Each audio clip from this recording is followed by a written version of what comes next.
Newcastle go back top the championship thanks to a double from Dwight Gale. We'll also hear from Rafa Benitez on audio. We'll talk about the game, we'll have a look at the key incidents.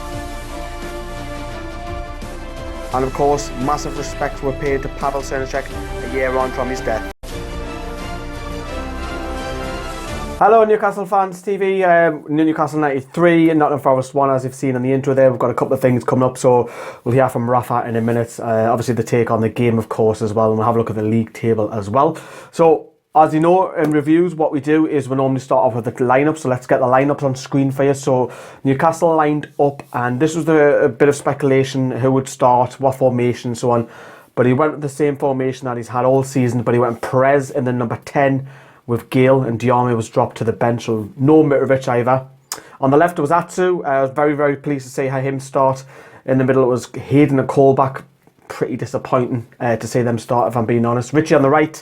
Then looking at the defence, he had Yedlin coming in for Anita at right back, Dummett on the left, Lascelles and Clark in the two central positions. Looking at Nottingham Forest, they went Stojkovic in goal. Cash was at right back. It was Mills and Hobbs who were playing at the centre backs.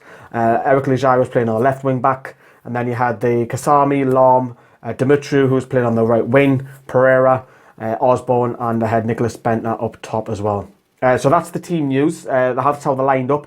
As I mentioned, I was pretty disappointed not to see Mitrovic. I would have liked to see him start, but I was very happy to see Yedlin and Atsu come in. So 2 out of 3 I'm fairly happy with, you know. Colback and Hayden. It didn't work. It didn't work during the game. Let's begin with how it started off. The first half was pretty even. I have to say Forest looked very threatening on their counter-attack. Maybe that's because of Newcastle's fullbacks. Their goal in particular, a simple clearance from Clark and Lascelles, just missed it, the pair of them, and then they fired home from a few yards and equalised, you know. We got lucky with the goal, of course, the free kick, with the deflected free kick from Richie, but you make your own luck. Went in the net, and obviously we're 1-0 up, and then they equalised. Going into half time, I was thinking to myself, I was a little bit worried, I'm not going to lie, that the doubt was creeping in. And I was thinking, it was like Sheffield Wednesday, I was like, oh, I can see it coming. And you know that doubt that when it creeps into your mind, and I think, oh, fucking hell. But the second half, we got underway, and you have to see Newcastle, but even before the sending off of Mills, which was key, you have to say Newcastle looked so much better in the first 10 minutes. It was all one-way traffic. And then obviously the red card, I mean, Stroud is card happy. He's sent off 8 or 9 players already this season, Keith Stroud, the referee.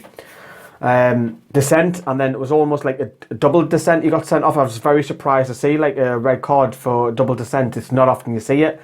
We're delighted, obviously Newcastle fans again were celebrating and all of that, you know.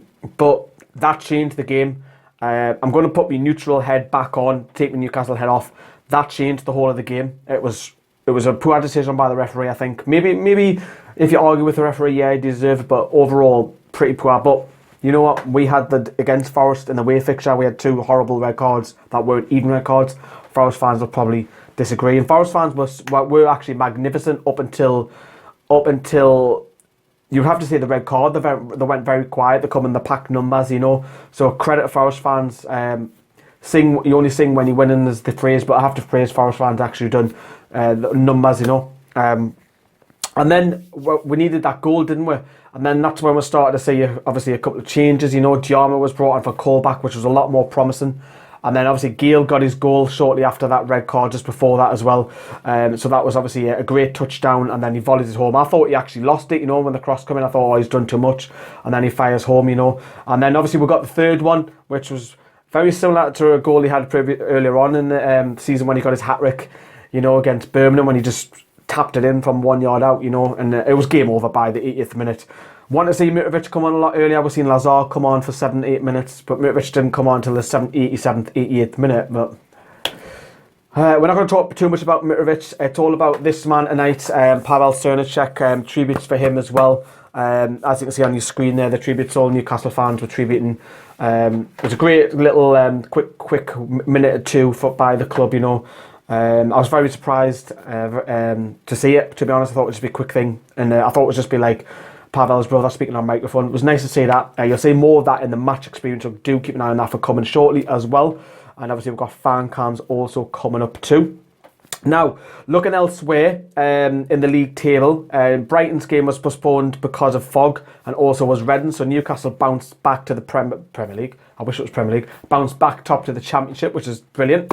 So it's nice to see us back top the league. It's obviously over at Brighton now, so even though they've got a game advantage, it's still nice to be back top the league. It puts the pressure back on them.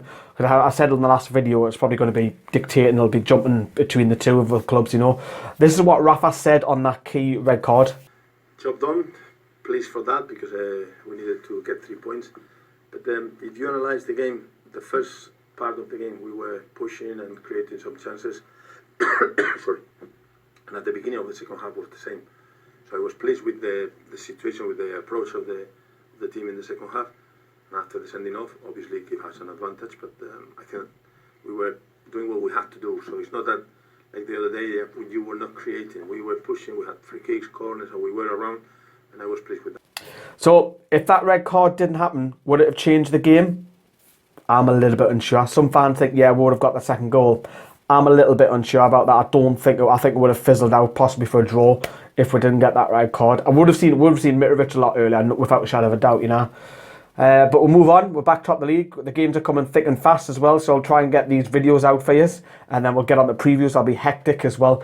Thank you very much for watching Newcastle Fans TV, and we'll see you later.